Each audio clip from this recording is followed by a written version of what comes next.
Der Karl wird von Sascha zusammengeschissen, weil er den sein Beutel hingemacht hat.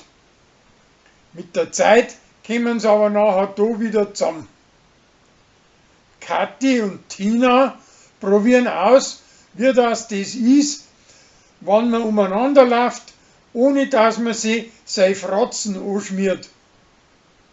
Bei den Leuten kommt es nachher gut an, aber ihnen selber gefällt es nicht. Und drum lassen sie es wieder bleiben. Uschi möchte, dass seine preisige Tochter alle einen Sender mittragt, damit das wissend, was ist. Der ist aber das dann nicht erst recht, wie sie ihr versprechen, dass es schön dann über den Sender suchen, wenn es anders nimmer geht. Der Philipp ist hinter ein Weibsbild her und meint, dass er es mit blöde Sprich rumkriegt. Das haut aber nicht hin.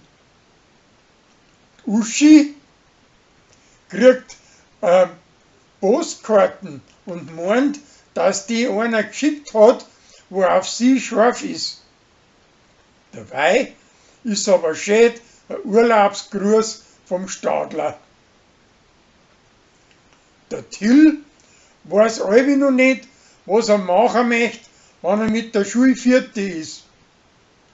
Er steht als Praktikant beim Bayerkofler Radio, da hat ihm aber gefallen. Der Sevi lässt sich gegen einen Geschwindner zur Wahl aufstehen als Chef von der Maschinengemeinschaft. Er kriegt aber nachher bei der Wahl keine Mehrheit nicht zusammen, weil das Bärli nicht auf seiner Seite steht. Vor der zweiten Wahl kriegt der Bullen, dass der Geschwindner mehr Stimme kriegt und drum zieht er davor nur einen Schwanz ein und mag sich nimmer zur Wahl stellen.